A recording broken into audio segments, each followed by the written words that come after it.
un ensemble. On a un certain ensemble ici, et on nous demande de le déterminer. Qu'est-ce que ça signifie? C'est comme l'hors-série précédente de MPC. On essaie de comprendre la question. Quelques petites remarques préliminaires. 1 moins ix, puisque x est un réel, ne va jamais s'annuler, donc il n'y a pas de problème par rapport au dénominateur. J'ai le droit de prendre tous les x que je veux. 1 est un nombre réel. Je lui soustrais un imaginaire pur, si vous voulez. Et ben forcément, ça sera toujours différent de 0. Donc il n'y a pas de souci à ce niveau-là. Autre petite remarque, je l'indique en vert. Vous avez une certaine quantité ici qui est divisée par une autre quantité là. Au numérateur, vous avez un certain nombre. On va l'appeler, allez, y. Et au dénominateur, vous avez tout simplement le conjugué de y. Un nombre divisé par son conjugué. Donc les nombres, si vous voulez, les nombres, les éléments de mon ensemble E, ils sont tous de la forme de un certain nombre sur son conjugué. Autrement dit, ils sont de module 1, mais il faut le prouver. On va noter déjà, ça c'est toute une partie du cours, donc le U ici, c'est l'ensemble, on va noter U, l'ensemble des nombres complexes de module 1.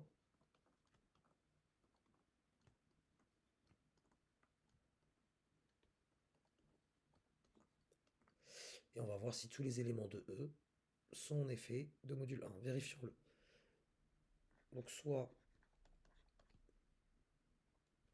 Z, un certain élément de E.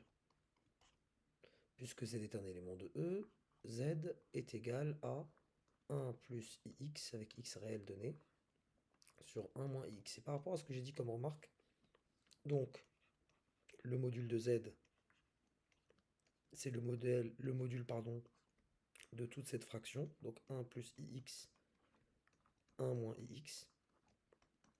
Occasion d'appliquer ces formules.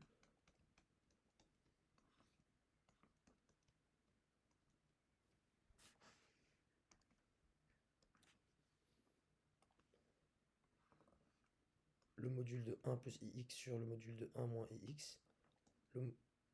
Un certain nombre sur son conjugué, ils ont le même module, donc ça c'est égal à 1.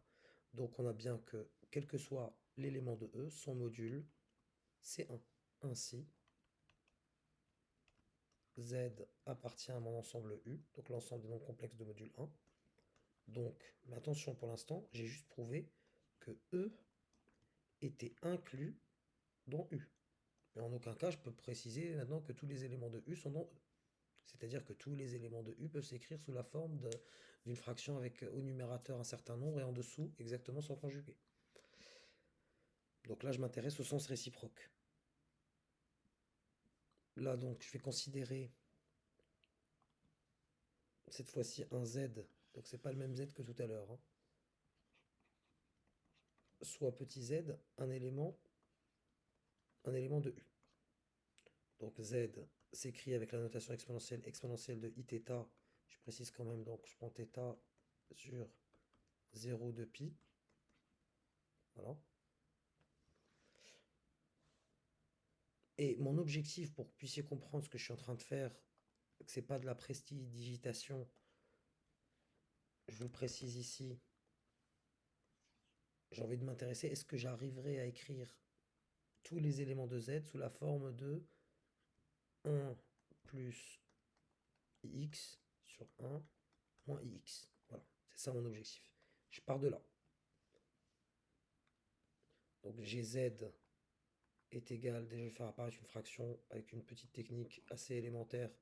Exponentielle de Iθ, c'est tout simplement exponentielle de Iθ sur 2 sur exponentielle de moins Iθ sur 2.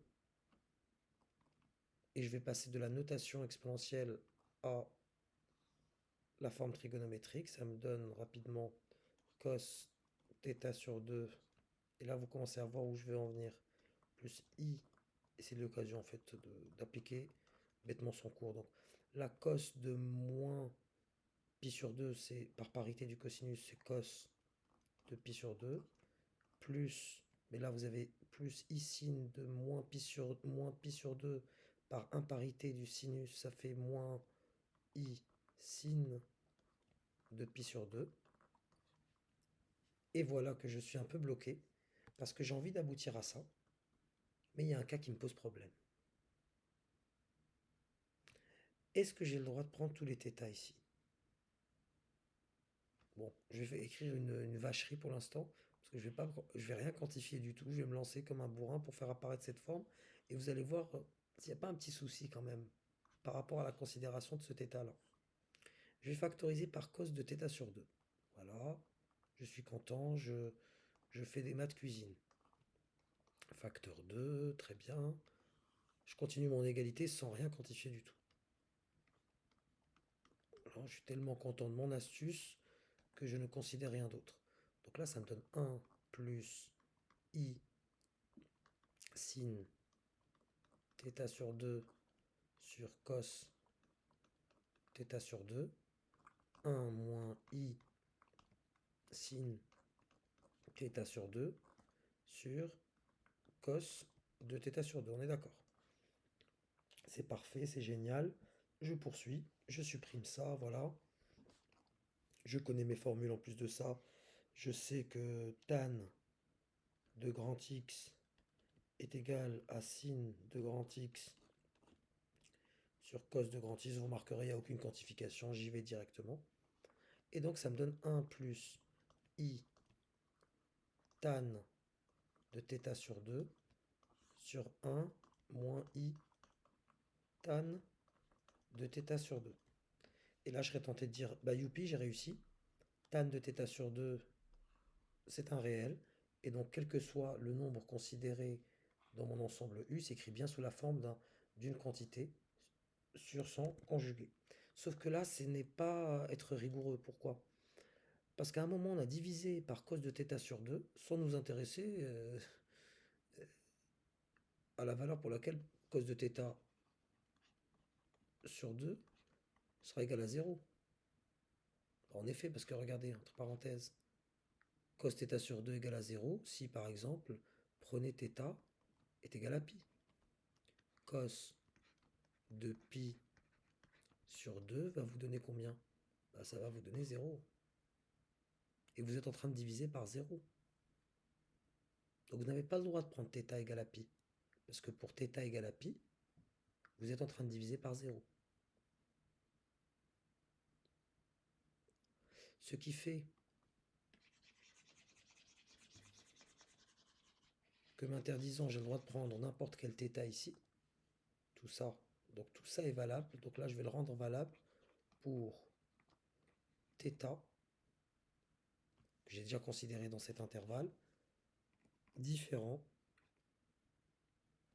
de pi. Tout ça, c'est valable. Ok.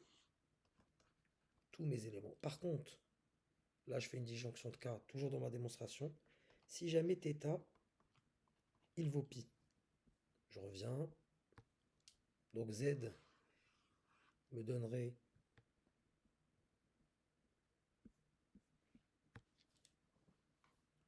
mon z serait égal à exponentielle de ipi.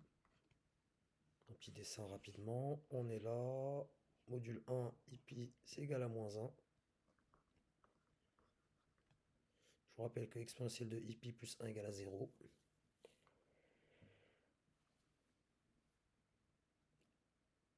Et que se passe-t-il si jamais z égale à moins 1? On va se dire, bon, on a vu que pour quel que soit le nombre dans z, quel que soit le nombre, pardon, dans u, en effet, il appartient à E, sauf éventuellement celui-là.